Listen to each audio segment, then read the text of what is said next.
আজ পশ্চিমবঙ্গ বিধানসভায় মেনশন পর্বে রাজ্যের সংখ্যালঘু বিষয়ক ও মাদ্রাসা শিক্ষামন্ত্রীর কাছে আবেদন রাখলাম। এমএসকে এবং এসএসকে যেগুলো 2014 সালে ক্যাবিনেটের সিদ্ধান্ত গৃহীত হয়েছিল, ওয়েস্ট বেঙ্গল বোর্ড অব মাদ্রাসা এডুকেশনের আন্ডারে এগুলো অন্তর্ভুক্ত হবে। কিন্তু দুর্ভাগ্যের বিষয় 10 বছর অতিবাহিত হয়ে যাওয়ার পরেও এখনো পর্যন্ত মাদ্রাসা শিক্ষাকেন্দ্র তথা এমএসকে এবং এসএসকে গুলোকে ওয়েস্ট বেঙ্গল বোর্ড অব মাদ্রাসা এডুকেশনের অন্তর্ভুক্ত করা হলো না।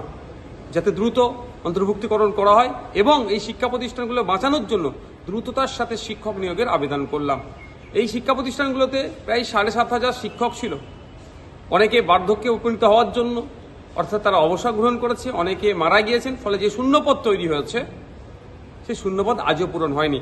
প্রায় 50% কম শিক্ষক নিয়ে শিক্ষা প্রতিষ্ঠানগুলো চলছে। তাই সংখ্যালঘু মন্ত্রীর কাছে এই আবেদন করেছি। কারণ সংখ্যালঘুদের উন্নয়নের খাতে 1 বছরে 5,000 কোটি টাকা, আর কোনো ফিনান্সিয়াল ইয়ারে 5,500 কোটি টাকা, কোনো ফিনান্সিয়াল ইয়ারে 4,700 কোটি টাকা, এত টাকা বরাদ্দ করা হচ্ছে। কিন্তু সংখ্যালঘুদের ছেলে মেয়েদেরকে পড়াশোনার তাগিদ দেওয়ার জন্য, শিক্ষা প্রতিষ্ঠানগুলোকে উন্নততর করার জন্য যে পরিকাঠামো করার দরকার সেটা রাজ্যের সরকারের পক্ষ থেকে হয়নি। তাই আজকে মাননীয় মন্ত্রীর কাছে আবেদন করেছি যত সময়ে শিক্ষক নিয়োগ এবং West Bengal board of Madrasa education আন্ডারে যাতে দেয় তার জন্য।